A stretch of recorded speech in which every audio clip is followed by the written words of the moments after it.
Hello, welcome to Health Bites. Today we will be talking about hypertension. Has your life ever taken an unexpected turn? Well, John's life certainly did. He had had great success in his professional life and was the picture of health, except for what he referred to as just a little high blood pressure. But now he found himself a nursing home resident since his devastating stroke just a few months ago. A stroke that was certainly due to his poorly controlled blood pressure. Well, there are no symptoms of high blood pressure, and that's why it's referred to as the silent killer. 1 in 3 American adults have high blood pressure, and only 2 out of 3 people who have high blood pressure know that they do. Only 1 in 3 has the condition under control. People with hypertension are 3 times more likely to have a heart attack, 5 times more likely to develop heart failure, and 8 times more likely to suffer a stroke. As I mentioned, there are usually no symptoms, but high blood pressure causes progressive changes in your blood vessels. Your blood pressure consists of 2 numbers. The higher number is the pressure while the heart is pumping. That's the systolic blood pressure. And the lower number is the diastolic number, and that is the diastolic blood pressure, and that is the pressure while the heart is resting between beats. Well, what is considered high blood pressure? It is a systolic blood pressure consistently over 140 and a diastolic blood pressure of 90 or above. 120 over 80 is considered normal, but there is a third condition called prehypertension, and this condition is associated with increases in risk for disease, and that is a blood pressure of 120 to 139 over 80 to 89. Well, what are the risk factors for hypertension? First risk factor is a high salt intake. So a high salt intake is going to cause your body tissues to hold extra water, which causes swelling and increases the blood pressure and increases the stress on the heart. Another risk factor is obesity. It takes extra pressure to pump blood through extra tissue. And for this reason, obese people are 5 times more likely to have hypertension than are people of normal weight. Arterial plaque is another risk factor. Narrowed and plugged arteries is going to force the body to raise blood pressure in order to deliver the necessary oxygen and nutrients to the body's cells. Lack of exercise is another risk factor, and smoking. Smoking just 1 cigarette can elevate blood pressure for as long as 30 minutes. So at this rate, a typical 1 pack a day smoker is elevating his blood pressure for most of the day. Also, the nicotine, of course, has many negative effects. It decreases the oxygen to the heart. It damages the cells that line the blood vessels, and therefore it speeds the process of hardening of the arteries. Another risk factor for hypertension is the hormone estrogen. It is a salt retainer. It can raise blood pressure and weight by holding excess fluids in the body. And another risk factor is alcohol. Even moderate use of alcohol may account for 5 to 15% of hypertension. Of course, another risk factor is stress. Complications of hypertension include stroke, congestive heart failure, heart attacks, atherosclerosis, aneurysms, kidney failure or kidney disease, diseases of the retina, blood vessel rupture, and even weakened memory and mental ability. High blood pressure significantly increases the risk for kidney failure. Well, there is good news, and the good news is that you can reduce your risk, and you can do this by doing a few things. One thing you can do is limit your sodium intake, but to less than 2,300 milligrams a day. That's about 1 teaspoon of salt. But as we'll see, most foods that we eat already have sodium in them. So you'll need to get rid of that salt shaker, Do not salt foods while cooking or at the table. Instead, you want to season with herbs and spices. Let's look at the recommended sodium intake limits. The minimum necessary level of sodium for the body is around between 180 to 500 milligrams a day. Now, those people with high blood pressure and congestive heart failure, they should limit their sodium intake to less than 1,000 milligrams a day. People who have high blood pressure, who are over 40 years old, or who are Black, they should limit their intake to 1,500 milligrams a day. Now, the prevalence of hypertension in African Americans in the United States is among the highest in the world. That's the reason for this recommendation. A report from the Centers for Disease Control and Prevention suggests that 7 out of 10 Americans fall into the category of people who should limit their sodium intake to 1,500 milligrams. So most Americans either have high blood pressure, or they're over 40, or they are African Americans. Now, if you have normal blood pressure, then you can have up to 2,300 milligrams of sodium a day. I want you to notice, though, what the average American diet provides in terms of sodium. It could be up to 4,000 milligrams a day.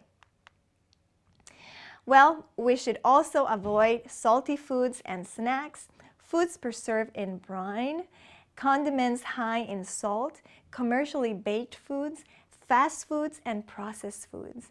Processed foods such as processed meats like lunch meats, bacon, sausage, hot dogs, canned foods, and soups, they're usually very high in sodium, so we need to watch out for those. Where is all our sodium actually coming from? Well, the natural salt content of food accounts for only about 12% of our total intake, while the salt that is added at the table and while cooking provides another 5 to 10% of our total intake. But 77% is derived from salt added by manufacturers. So we need to be aware of the processed foods that we eat, and we need to get used to reading those food labels. I have a sample product here. We're all familiar with this. It's a ramen noodle soup, and we're going to read the label for this. First thing you do is you read what the serving size is. The serving size for this product is half a package.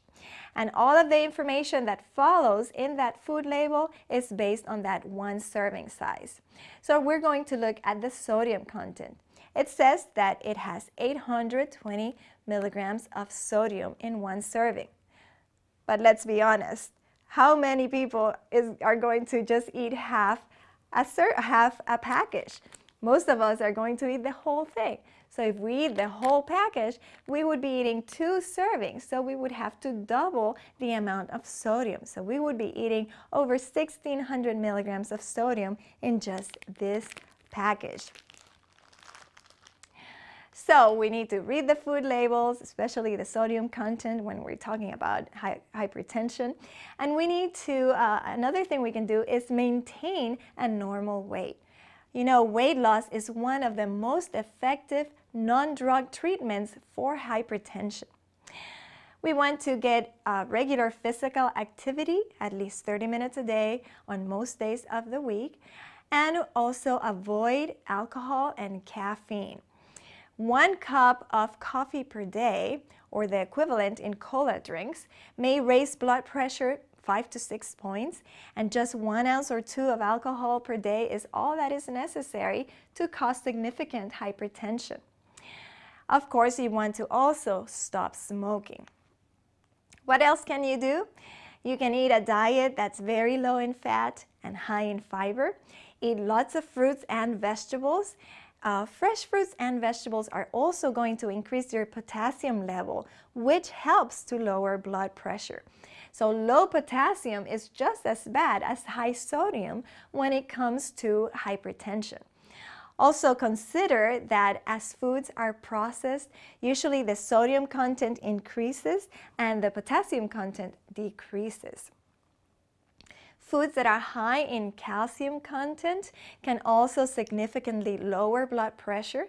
And I'm not just talking about dairy products, but there are a lot of plant-based foods that can give you good calcium. For example, the green leafy vegetables such as kale, and even calcium-fortified orange juice can provide calcium. Another thing you can do is to flavor foods with lemon juice, garlic, onions, and other spices instead of salt. Well, I'm going to share with you a list of some foods, and I want you to think of which are going to be higher in sodium. Let's compare 1 cup of corn chips to 1 cup of cornflakes. The cup of cornflakes is higher in sodium. How about a 1/4 cup or a 1/4 cup of peanuts and a can of tomato soup? Of course, the tomato soup is going to be higher in sodium. How about 1 small bag of potato chips or 1 cup of instant mashed potatoes? The instant mashed potatoes are higher in sodium. How about 3 ounces of cured ham versus a cup of Chinese-style rice? The Chinese-style rice is higher in sodium. French fries or soft-serve ice cream? Soft-serve ice cream is higher. And peas, frozen peas versus canned peas? Of course, the canned peas are going to be higher. Usually the canned products are higher than their frozen counterparts. So some of these foods may have been surprising to you as far as their sodium content being higher than other foods. Now let's take a look at the salt comparison between natural and processed foods. So you can eat an apple for about 5 milligrams of sodium, or a slice of apple pie, 500 milligrams of sodium in the slice of apple pie. 1 fresh tomato has 6 milligrams of sodium, or 1 can of tomato soup can have up to over 1,700 milligrams of sodium. Now, some canned foods say no added salt in the label, so you can read the label and go with those that say no added salt. How about brown rice? 1 cup of brown rice has about 2 milligrams of sodium, or 1 cup of red beans and rice mix for about 960 milligrams of sodium. You can have an 8-ounce piece of chicken for 300 milligrams of sodium, or a 3-piece chicken dinner in a popular restaurant that can be up to 5,600 milligrams of sodium. What about salt in fast foods? There is a Big Mac or a bean burrito or a sausage biscuit with eggs.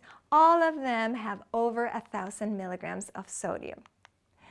And a deluxe breakfast in a popular fast food restaurant, 2,100 milligrams of sodium.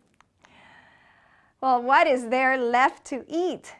Of course, there's lots of things. Foods in their natural state or minimally processed, like fresh fruits, grains and cereals, unsalted nuts, vegetables, lots to eat that is low in sodium. Well, as you cut down on salt, be patient. Your taste buds will adjust. You have probably heard about the DASH diet. It stands for Dietary Approaches to Stop Hypertension. And it was a study in which they took close to 500 people with moderate blood pressure, and they fed them the average American diet for 3 weeks to establish a baseline blood pressure. And then they were fed the DASH diet for 8 weeks. So their results show that in hypertensive people, the DASH diet lowered systolic blood pressure by over 11 points and diastolic blood pressure by over 5 points. So what is this DASH diet?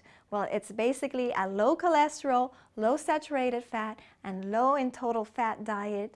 It is low in red meats, low in sweets and sugar-containing beverages. It is rich in fruits and vegetables and low-fat dairy products. And it also included whole grains, nuts, and fish and poultry. Now, when I say that it's rich in fruits and vegetables, I'm talking about 8 to 10 servings a day of fruits and vegetables. That can look like 2.5 cups of vegetables and 2 cups of fruits a day. Now, even though this study included fish and poultry, additional studies indicate that there are increased benefits from eliminating all animal products, not just for hypertension, but for other chronic diseases. So there are increased benefits by eliminating all animal products. Well, in summary, how can you control hypertension naturally? Number one, you want to limit your sodium intake. And you want to eat plenty of low sodium foods such as fruits, vegetables, and whole grains. In other words, foods in their natural state or minimally processed. You want to eliminate coffee or caffeine, alcohol, and tobacco. Exercise regularly, 30 to 60 minutes every day, and learn to cope with stress. Of course, one of the best ways to cope with stress or reduce stress naturally is to exercise. But personal trust in God is the only real and effective solution to bring us peace as we live in a world that's filled with anxiety, stress, and fear. God's Word provides wonderful help to those who come to Him with the stresses and cares of this life. John 14:27 in the Bible tells us, "Peace I leave with you, my peace I give unto you. Not as the world giveth, give I unto you. Let not your heart be troubled, neither let it be afraid." Well, until next time, friends, may you live longer, happier, and healthier the way your Creator intended it.